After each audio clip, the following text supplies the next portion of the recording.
Hello, and may the blessed Creator Yod He Vav He be with you. May He keep and bless and preserve you. My name is Brother Michael Langford, and I'm very pleased to be with you again. Thank you for joining us in our continuing Old Testament Discipleship Study Series. We are in study number 3 of our study series called Brother, Can You Paradigm? This is lesson 2 of that series called the Rabbinical Paradigm. Thank you for joining us. Before we move on, I would like to cover a couple of housekeeping things. First, if you have not seen Brother, Can You Paradigm Part 1, please do so now. It is foundational. Secondly, please know that I understand that many of these concepts we're discussing are going to be very challenging to our paradigms. There are going to be some things some of you have never heard before. It is perfectly okay to question, to wonder if I've got this correct or not. Please feel free to stop the video, to inspect the slides, to research the issues for yourself. I encourage you to do that. That's what you should do as a Berean. With that being said, let us move on to Brother, Can You Paradigm Part 2. Let's remember and re-summarize what a paradigm is. It's the baseline filter. It's the internal belief that we use, or the internal filter that we use to understand, to interpret, and to make decisions about how we're going to use and apply what we learn. From a biblical standpoint, it's the internal or belief filter that we use to understand, to interpret, or to make decisions about how to use and how to apply what we learn in Scripture. Believe it or not, Messiah himself taught about paradigm concepts. In Matthew 6:22 through 23, he did it figuratively. The eye is the lamp of the body. So then if the eye is clear and full of light, then the whole body will be good and full of light. But if your eye is bad, then your whole body will be full of darkness. Then if the light that is in you is darkness, how great is the darkness? Matthew 6:22 through 23 is all about how your points of view affect what you believe and how you behave. It's a paradigm concept. Most Bible-believing Christians would agree that all Scripture is true. 2 Timothy 3:14 through 17. It's light. Your eye is the lamp that holds or filters the light. You could easily exchange the word eye here for the word paradigm. If your eye or your paradigm or your filter is good, then you will understand, interpret, and apply Scripture correctly. If the true Scripture is filtered through a bad paradigm or through a bad filter, then we will misunderstand, we will misinterpret, and we will misapply or misuse Scripture. We're thousands of years from the time of Messiah, so I'd like to give a more modern point of reference, a modern-day parable, if you will, to help us explain the rabbinical paradigm. Here before you is a slide filled with 25 Christian writers and teachers of more modern date. Now, if you want to understand rabbinicalism, let's say that you developed a religious system, or you grew up in a religious system that said that believing the Bible is fine, but if you really wanted to be saved and really wanted to be right with God, you had to believe everything that these guys taught, and that what they taught was more important than what the written Scriptures say. Moreover, let's say that you couldn't even verify what some of these people said. For example, let's say that Martin Luther's writings or George Whitefield's writings were not available, but these people were telling you, this is what George Whitefield said, this is what John Calvin said, this is what Spurgeon said, and you have to believe it in order to get saved. And if you don't believe everything we tell you about what they said, you are not only not saved, you are also worthy of death, and you deserve to die and go to hell. That is rabbinicalism in a nutshell. It's a lot like being forced to filter your coffee through dirty, skanky, used sweat socks for over 1,000 years. After a while, you'd start thinking that this is the way coffee is supposed to be made, and anybody who didn't like it that way is a coffee heretic and deserves to die. By stark contrast, let's look at what the heroes of the written scriptures had in common. What did they all do the same that is different from the rabbinical paradigm? According to Scripture, all of the patriarchs and the heroes of Scriptures got to be that way because they heard Yahweh, they desired the promises they heard, they believed Yahweh, they obeyed Yahweh, or when they realized they were falling short, they repented and returned to Yahweh. That's righteousness in a nutshell. In its very, very beginning, Israel started out very well. They had the patriarchs, Abraham, Isaac, and Jacob, and they also had Moses, so they started out very well. What we cannot forget, however, is that it's not starting the race that wins the prize. It's not the ones who start a race that win the crown. It's persevering and finishing the race well that wins you the prize.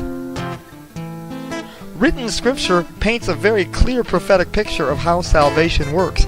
Israel accepted salvation through the free gift of the blood of the Lamb in the Passover at Exodus 12. Several days after being saved by Yahweh's mighty right hand, they were then led to the Red Sea, in which Israel, the entire nation, was baptized in the Red Sea. In the New Testament, 1 Corinthians chapter 10 also makes the same connection. From the Red Sea, they traveled through the desert until they reached Mount Sinai. It was at Mount Sinai that they received the commandments and that they accepted the lordship of Yahweh into their lives. So it was at that time when they agreed that Yahweh should be their Lord and they received the commandments. This is important because it paints a picture that we receive the commandments of Yahweh after we are saved. The commandments of Yahweh do not cause salvation, they are the result of having been saved. So in its very beginning, Israel started out very well. They heard Yahweh, they desired Yahweh, they believed Yahweh, and they obeyed Yahweh. They started out well. By the time we reach Exodus 32, verses 1 through 10, we see a clear example of the rabbinical paradigm shift. To summarize, the rabbinical paradigm shift is allowing man's words and traditions to gain such a prominence that we allow man's words and traditions to overshadow or overrule what the Creator has said. If we do this long enough, we will grow to believe that we are still righteous with Yahweh while we're doing the opposite of what He said by tradition. There are many examples of the rabbinical paradigm shift taking over throughout Scripture, but here's an example of 4 of them. Let's worship Yahweh like Egyptians, Exodus 32, 1 through 10. Refusal to obey Yahweh and enter the land in Numbers 13 and 14. Acting on human presumption in Deuteronomy 1, 30 through 46. Demanding a human king and rejecting Yahweh as their king in 1 Samuel 8, etc., etc. Now we must remember that allowing man's words and traditions to gain such a prominence that we allow man's words to overshadow or overrule what the Creator has said is actually described by written scripture to be sin. Both time and the rabbinical paradigm march forward about 1396 years to the time of Messiah. By the time that Messiah came along, a religious system was developed that made the rabbinical paradigm seem not only legal but required. What was sin has now become viewed as being righteous. It's kind of like filtering your coffee through your sweat socks for so long that people believe that that's how you're supposed to make coffee. And if you don't make coffee that way, something's wrong with you. Now, here are just a few key examples of some of the things that had been forced into the rabbinical system, which were either contrary to Scripture or not in Scripture at all by the time Messiah came along. The oral teaching tradition of the rabbis, or the rabbinical tradition, taught that the rabbis' teachings are greater than the written Scriptures. My son, be careful concerning the rabbinical decrees even more than the Torah. The Torah contains prohibitions, but anyone who violates a rabbinical decree is worthy of death. That's written in the Babylonian Talmud. Here we see that a false rabbinical teaching came up that even if the rabbinical teaching contradicted Scripture, you should nullify the Scriptures and obey what the rabbis said. This was in Talmud 115a. As you can see, they even developed a religious doctrine that said that if you could get enough rabbis to agree, you could overrule what the prophets said. A doctrine came up that whosoever disobeys the rabbis deserves death and will be punished by being boiled in hot excrement in hell. This is nowhere in Scripture, of course, but that's what they believed. In the roughly 400 years between the Babylonian captivity and the time of Messiah, the rabbinical teachings had actually reversed the biblical plan of salvation, which was described in Exodus 12 through 24, into the rabbinical plan of salvation, which you see on the left side of your screen. Very quickly, the chief characteristics of the ideas behind rabbinical salvation were as follows. One had to learn the law and the rabbinical traditions first. One had to learn to apply what they called the law according to rabbinical interpretations only, even if those interpretations contradicted Scripture. And if one lived this way all of their lives, and they were a blood descendant of Abraham, and they obeyed their rabbis, this would be the guarantee that they would be saved. Keep in mind, they also believed that there was absolutely no salvation for any non-native born Israelite. Now this is 100% contrary to Scripture, even by Old Testament standards, but this is the tradition that had sprung up. It's important to remember that when a first century Hebrew referred to the law, he could be referring to either the rabbinical teaching tradition of the elders, or he could be talking about the written Torah, and only the context would tell you what he meant. Also, it's important to understand that the apostles and the Messiah were trying to restore the biblical paradigm and to get people away from the rabbinical paradigm.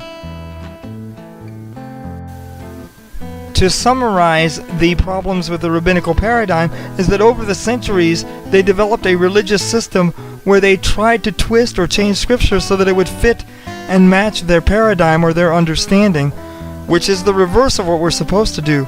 The key idea is that I'm supposed to be confronted and to allow Scripture to change what I think, to allow Scripture to change my paradigm, not trying to force Scripture to fit what I already believe. Based on everything that I have seen, heard, and read, I truly believe that the leaven of the Pharisees was the rabbinical paradigm of trying to force Scripture to fit your paradigm instead of allowing Yahweh to change your paradigm so that you will agree with rightly divided Scripture. Messiah tried to restore people to a biblical paradigm where they measured truth according to what Scripture actually said. Remember that there are no jots and tittles in an oral teaching tradition. Jots and tittles are a Hebrew notification, a Hebrew script. Therefore, he was confirming the authority of the written Scriptures and getting people away from the oral teaching tradition of the rabbis. The false doctrine that the rabbinical paradigm was actually part of the law had become so deeply entrenched that by the time Messiah came along and refused to obey their illegal rabbinical paradigm, he was considered to be a lawbreaker even though he never broke the law. No matter how well-intentioned our teachers may be, no matter how learned, true Scripture must always supersede their words and ideas. No true minister of Yahweh or Messiah should ever desire or require otherwise. Messiah rejected the rabbinical paradigm and the rabbinical tradition because the written word of Yahweh required him to do exactly that. And since he loved the Father and love has no other chief characteristic other than to obey Yahweh, he had to do exactly what he did. In closing, please remember that as believers we are called to love Yahweh Almighty with all our mind, and part of loving Him with all our mind is being willing to let Him change us so that we will agree with Him, not expecting Him to change so that He will agree with us. When we return in part 3 of Brother Can You Paradigm, we will look at the Christian paradigm. Meanwhile, remember, never be afraid to challenge your paradigm. Is what I'm believing and doing traditional, or is it truly biblical? I bid you peace.